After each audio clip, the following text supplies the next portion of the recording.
Good morning, everybody, and a happy Monday morning to you. You guys, we've got several major royal stories to get into today, and one of them could mark a significant shift in the ongoing rift between Prince Harry and the royal family, because reports are claiming Harry is considering a public apology to the king.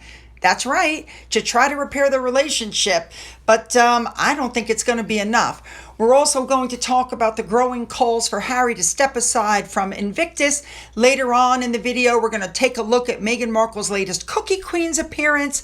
I watched both interviews, you guys. My goodness, we have a lot to cover, but we're going to start with King Charles, so let's just jump in. Let's get busy. We're going to start off with King Charles. He's getting ready to kick off his summer holiday at Balmoral, but first, he was pictured meeting locals in Dingwall in the Scottish Highlands. This took place on Friday. The town was celebrating 800 years since being granted royal burgh status.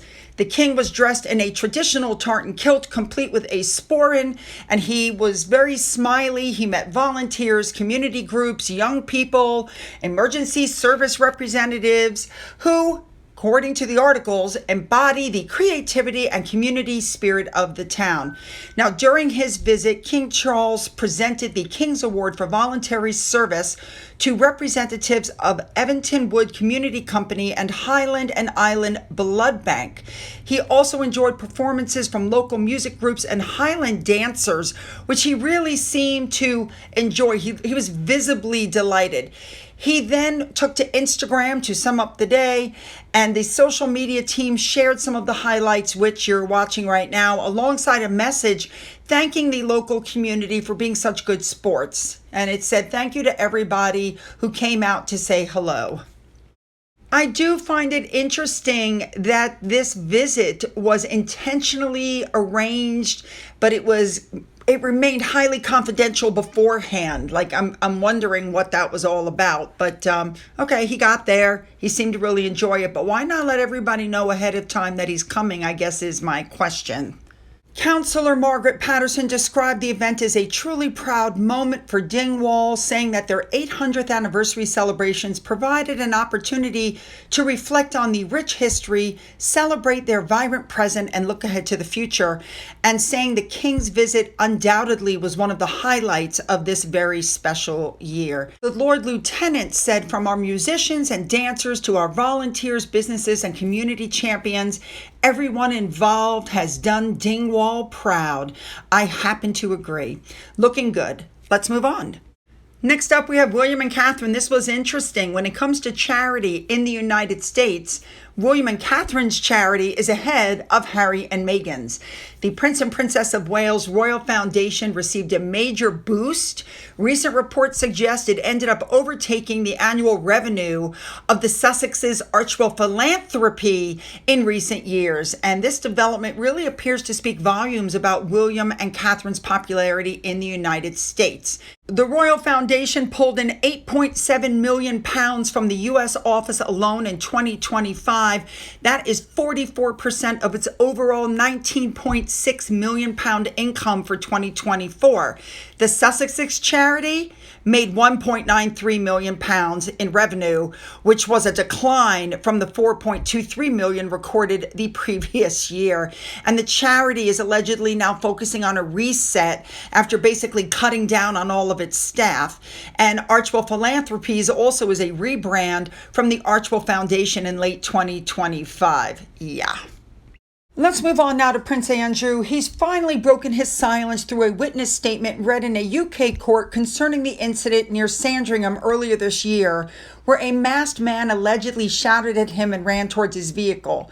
Of course, the suspect denies the charges, but Andrew said he first noticed the man while walking his dogs before later seeing him run towards his car. We'll have to wait and see how that case develops. Meanwhile, reports are saying that Andrew has once again been invited to spend part of the summer at Balmoral. However, there are reportedly conditions attached. He'll only arrive after the King and the Queen have left. He'll stay at Craig Owen Lodge rather than Balmoral Castle itself.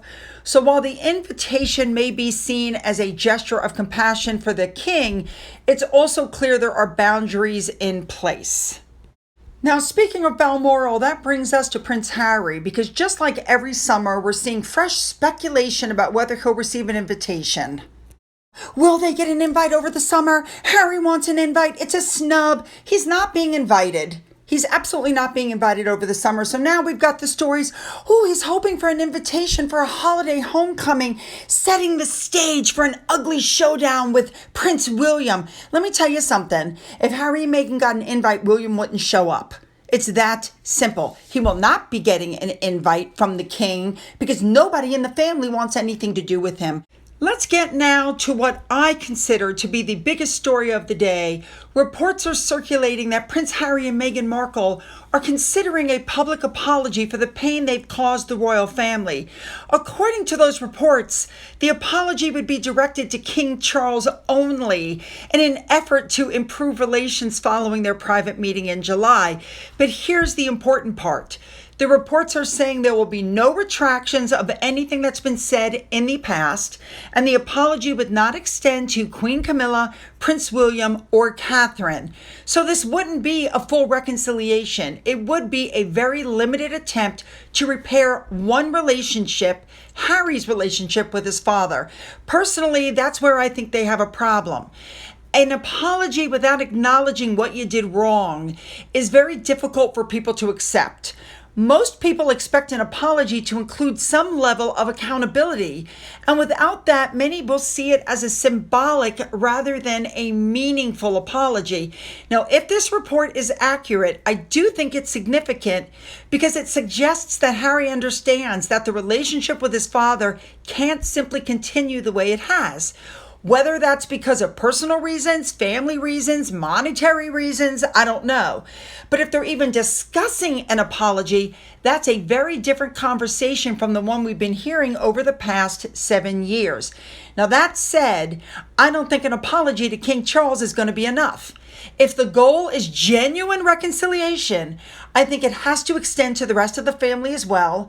And I believe that many members of the British public would also expect some acknowledgement of the accusations and interviews that have caused so much controversy. In all seriousness, is an apology meaningful if it doesn't include an acknowledgement of what happened?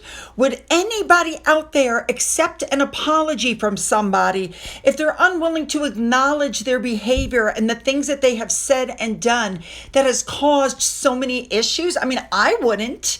And I'm wondering, after all these years of Harry demanding an apology for he and his wife, I wonder if that's something that was said to Harry in the private meeting that he had with the king before Meghan and the children joined. Maybe that's something Charles said. You're going to need to cough up an apology. Let's see.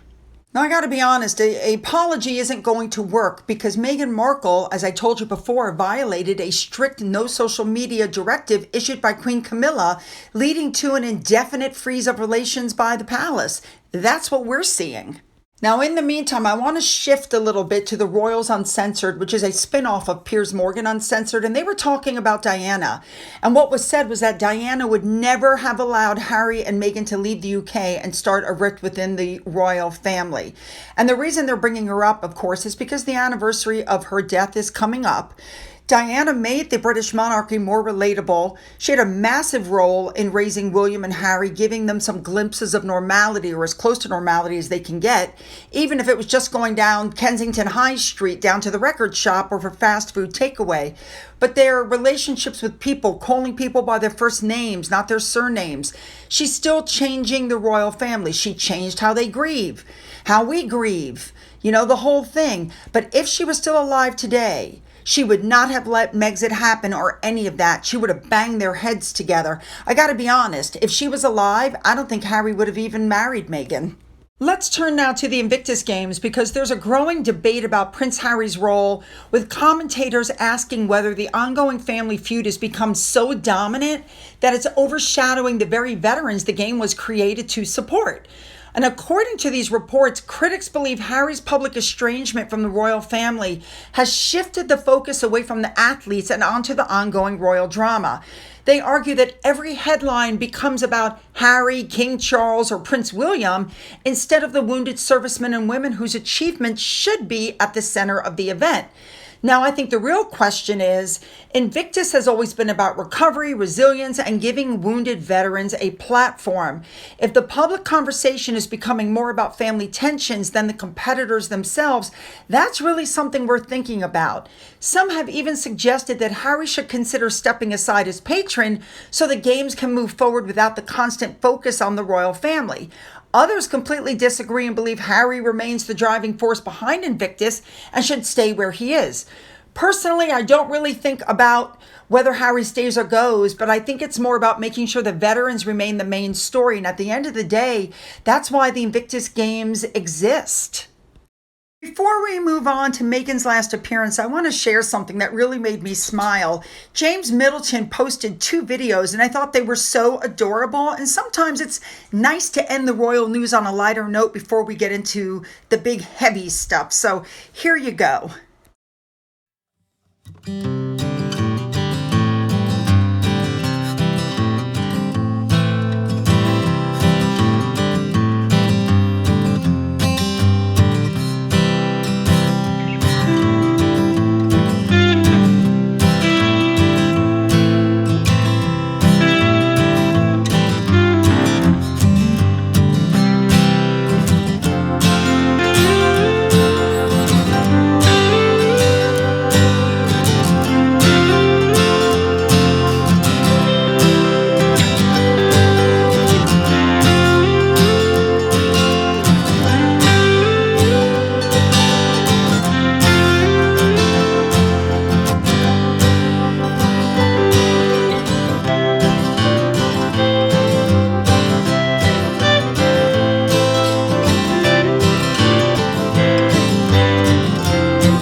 Now let's talk about Meghan's latest appearance with Cookie Queens. There were 2 separate interviews and I watched both. And the one thing that stood out almost immediately, and that's that this was supposed to be about inspiring young girls. But I couldn't help but notice that Meghan often made herself the center of the conversation. To start with, Meghan is using her title again, Duchess of Sussex, instead of executive producer. I couldn't help but notice that Meghan was talking and the woman that was the actual director kept looking up at somebody behind the camera like, help me, because she couldn't get a word out edgewise. While the Girl Scouts were talking, I couldn't help but notice that the jam that was going across the screen was not Meghan's jam. As a matter of fact, it's the same jam that Clever Blends fake coffee was using. Again, the director of this movie doesn't get a word in edgewise. Meghan is doing all of the talking, and something is going on to their left because Meghan keeps looking up to the left, and the director keeps looking up, smiling at somebody off camera, because she can't get a freaking word in edgewise. And then she finally starts to talk, and watch Meghan's face. They go back and forth asking the kids questions, and then the questions, come from the kids. And in both interviews, several of the questions were opportunities to let the Girl Scouts shine.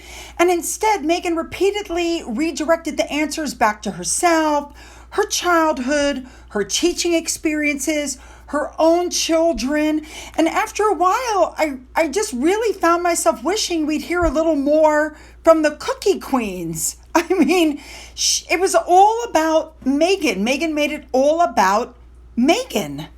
So Meghan interrupts, she's talking over people, she mentions jam, she redirects questions, and the biggest disappointment wasn't what Meghan said, it was what we didn't get to hear. These girls earned this opportunity, and I would have loved to have heard more from them and less from Meghan. Now, I told you there was a second interview, and this is where she changed her story again, just like she changed her story about her childhood and growing up. Listen to this. Meghan, what's your favorite Girl Scout cookie? I love shortbread cookies. I mean, everyone loves Thin Mints, but I love thumbprint cookies, so shortbread is good, and I dip them in jam. When we were making this film, I got to travel and taste a lot of cookies over many, many weeks, so don't sleep on the lemonades. So in the first interview, she said shortbread, and you just heard her say it again, but that's not what she said the first time she was asked. I'm a Thin Mints. It's such a classic, but also as a Girl Scout, it was the one that always sold the fastest. I have to admit, by the second interview, I was really feeling sorry for the director. This was her project. She was clearly excited about it. And every time she tried to contribute, Meghan seemed to jump right back in. And by the end of it, I felt so bad for this woman. She could barely get a complete thought out. And what struck me was it wasn't even Meghan, it was the director. I mean, Meghan, of course, brought the whole thing back to her. Her daughter makes her feel brave, etc., etc. It was just so bad. The director would try to speak literally every single time, or she'd finish a sentence, and then Meghan would just, boom, jump right back in and take over the whole thing. So once again, Meghan made it all about Meghan. And I couldn't help but notice that she got her as ever jam on the screen during the interview next to the shortbread cookies, because at one point she said she puts her jam in between the cookies and that's how she eats them. So of course she's pushing her as ever products during all of this. Even the Girl Scouts who were doing the interview were stumped. They were like, we've never heard of anybody doing that. One other thing I noticed that a lot of viewers have been commenting on is this, and that's Meghan's smile. When you compare recent images with earlier appearances, something definitely looks different. I don't know if it's a camera angle, lighting, dental work, or something else, but there's a noticeable difference. I mean, I'll let you decide. My personal thought is that the veneers on one half of her upper mouth are gone. But honestly, that's not what stood out to me the most. The thing that I kept coming back to was the director, because by the second interview, I genuinely felt sorry for her. Every time she tried to contribute, Meghan seemed to just jump back into the conversation. And this really should have been a chance for the director and those girls to shine. And instead, Meghan became the center of attention again. And that's really what I took away from the interview. You know, when you guys look at all of these stories together, there really is a common theme starting to emerge, whether it's the reports of a possible apology, the continuing debate surrounding the Invictus Games, the ongoing distance between Harry and the rest of the family. They all point to the same reality. Rebuilding trust isn't easy. You know, it's one thing to say you're sorry. It's another thing to convince people that real change has taken place. And after everything that's happened over the past several years, that may be the biggest challenge Harry faces. So if the reports are true, this could be the first real sign that Harry understands just how much damage he's done. But whether an apology, especially one that doesn't fully address the past, is enough to change anything remains to be seen. Now, I would love to hear your thoughts. If Harry were to publicly apologize to King Charles, do you think that that would be enough to begin repairing the relationship? Or do you think that opportunity has already passed? So let me know what you think in the comments below. Don't forget to hit the like and the subscribe and the thumbs up button, especially if you like the video. And don't forget to go down into the description box where you'll find the links to my Twitter, my Gettr, my Rumble, my email, a link to my father's book, which remains up for sale on Amazon, a link to my Amazon wish list, as well as a physical address. For those of you who have donated to my coffee fund, thank you so much. And as always, you guys, have a great day.